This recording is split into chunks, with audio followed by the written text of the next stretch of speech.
Hello learners, ইতিহাস শিক্ষা চ্যানেলে আপনাদেরকে স্বাগত। আজকে আমি WBSLST হিস্ট্রি 2025 ডেমনস্ট্রেশনের জন্য আরেকটি টপিক নিয়ে আপনাদের সামনে হাজির হয়েছি। এর আগে আমি মধ্যযুগের ভারতবর্ষের ইতিহাস থেকে ডেমনস্ট্রেশনের একটি টপিক নিয়ে আলোচনা করেছি। যারা এখনও ভিডিওটি দেখেননি অবশ্যই প্লেলিস্টে গিয়ে ভিডিওটি দেখতে পারেন। তবে আজকের মূল আলোচনায় যাওয়ার আগে আমি কয়েকটি বিষয় আপনাদের সামনে তুলে ধরতে চাই। ডেমনস্ট্রেশনের সময় ইন্টারভিউ বোর্ড কর্মকর্তাদের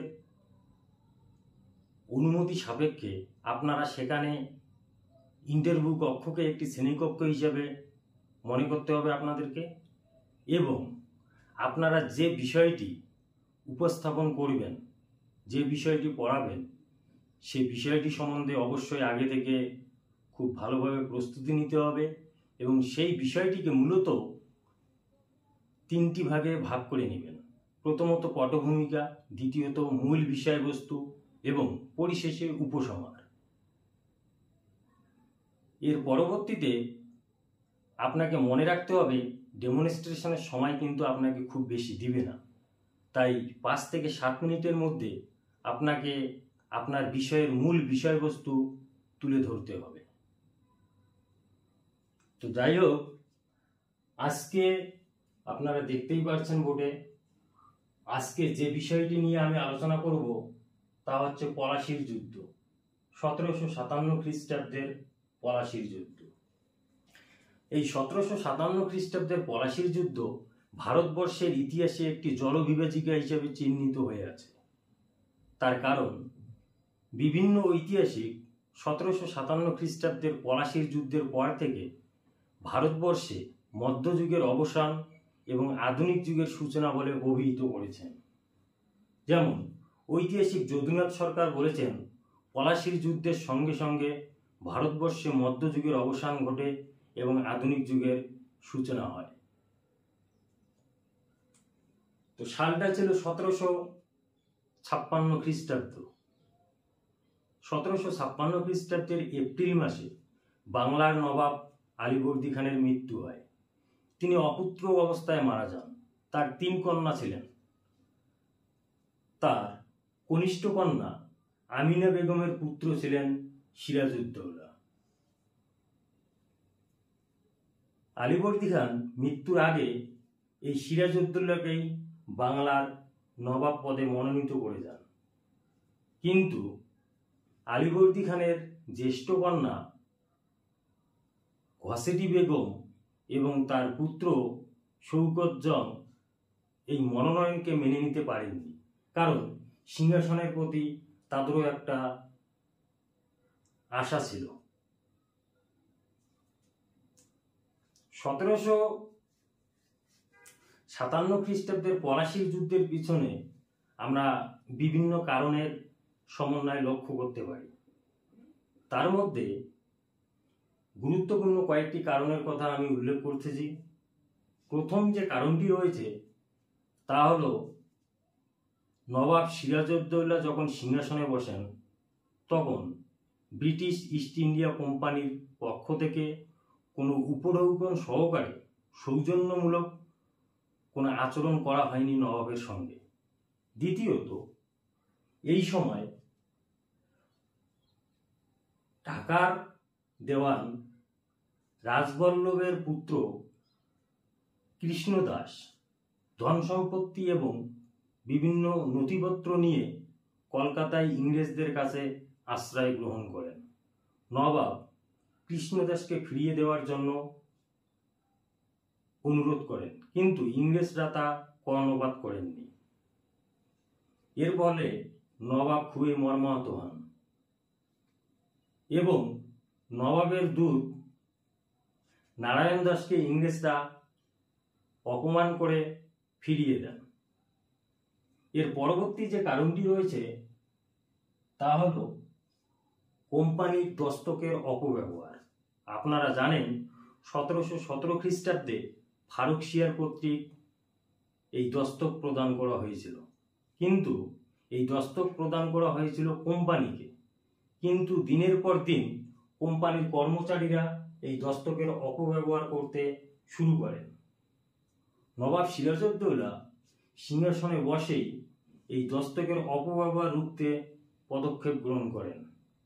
এর ফলে ইংরেজ ইস্ট ইন্ডিয়া কোম্পানির সঙ্গে সিরাজের বিরোধ তীব্র আকার ধারণ করে।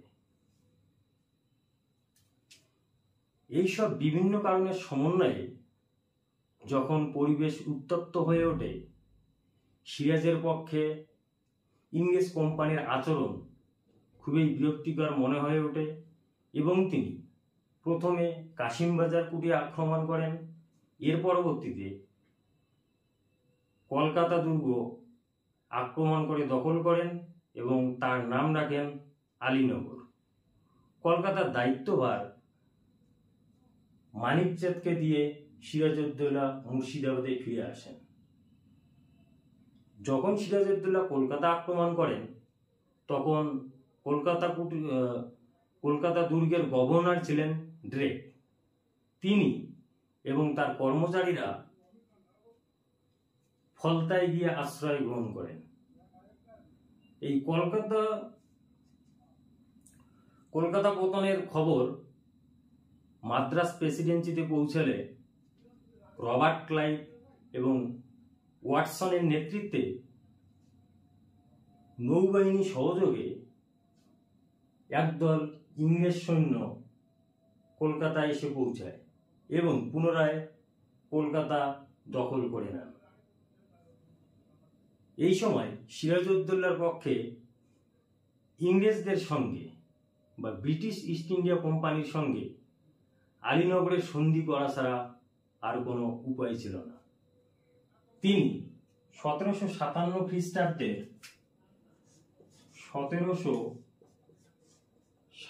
খ্রিস্টাব্দের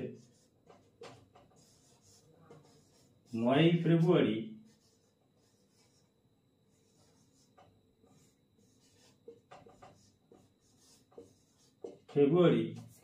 ইংরেজদের সঙ্গে আলীনগরের সন্ধি করতে বাধ্য হন। এই সন্ধির ফলে ব্রিটিশ ইস্ট ইন্ডিয়া কোম্পানি বাংলায় বিনা শুল্কে বাণিজ্য করার অনুমতি পায় এবং নিজস্ব টাকশাল তৈরি করে সেখান থেকে টাকা ছাপানোর অধিকার পায়। এই রকম পরিস্থিতিতে মুর্শিদাবাদের কয়েকজন সম্মানীয় ব্যক্তিত্ব সেই সময়কার, যেমন জগৎ শেঠ, মির্জাফর, রায়দুল্লাহ, উমিচাঁদ এবং ঘসেটি বেগম তো রয়েছে,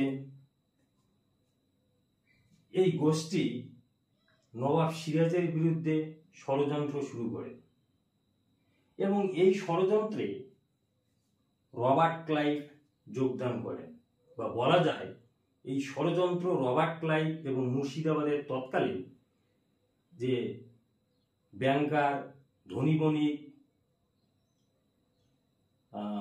বৃহৎ জমিদার যারা ছিলেন, তারা একটি ষড়যন্ত্র গড়ে তুলেছিলেন। এই ষড়যন্ত্র গড়ে তোলার কিছুদিন পরেই রবার্ট ক্লাইভ আলীনগরের সন্ধি ভঙ্গের অজুহাতে 1757 খ্রিস্টাব্দের 23 জুন বাংলার নবাব সিরাজউদ্দৌলার বিরুদ্ধে যুদ্ধ ঘোষণা করেন। এই যুদ্ধে সিরাজউদ্দৌলা পরাজিত হন, কারণ তার সেনাপতিরা তার সঙ্গে বিশ্বাসঘাতকতা করেছিলেন এবং মির্জাফরের পুত্র মিলনের হাতে সিরাজ নিহত হন।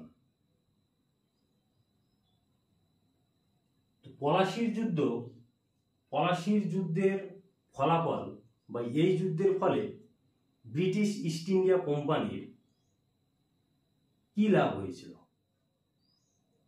আমরা প্রথমেই বলতে পারি যে পলাশির যুদ্ধ ছিল ভারতবর্ষে ব্রিটিশ আধিপত্য স্থাপনের প্রথম ধাপ। এই যুদ্ধের ফলে বাংলার নবাব মির্জাফরকে ইংরেজরা হাতের পুতুলে পরিণত করেন এবং মির্জাফরকে বিপুল পরিমাণ অর্থ ইংরেজ ইস্ট ইন্ডিয়া কোম্পানিকে প্রদান করতে বাধ্য করেন।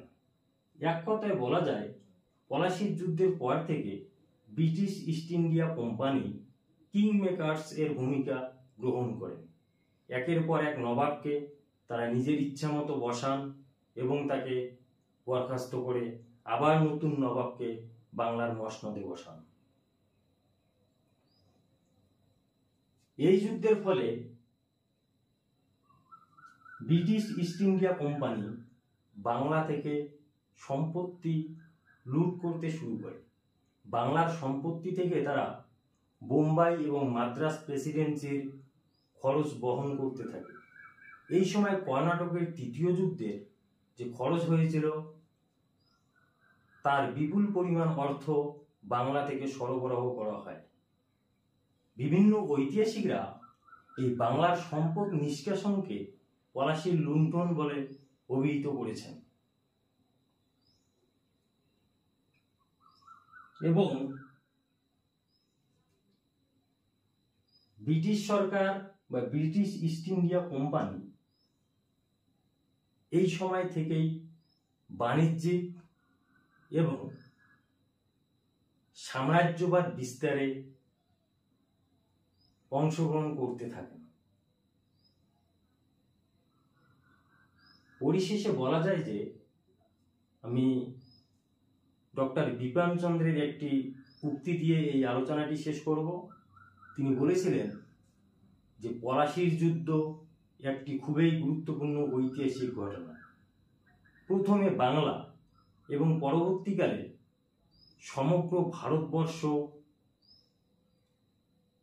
ব্রিটিশ সরকার সমগ্র ভারতবর্ষে ব্রিটিশ আধিপত্য প্রতিষ্ঠিত হয়েছিল।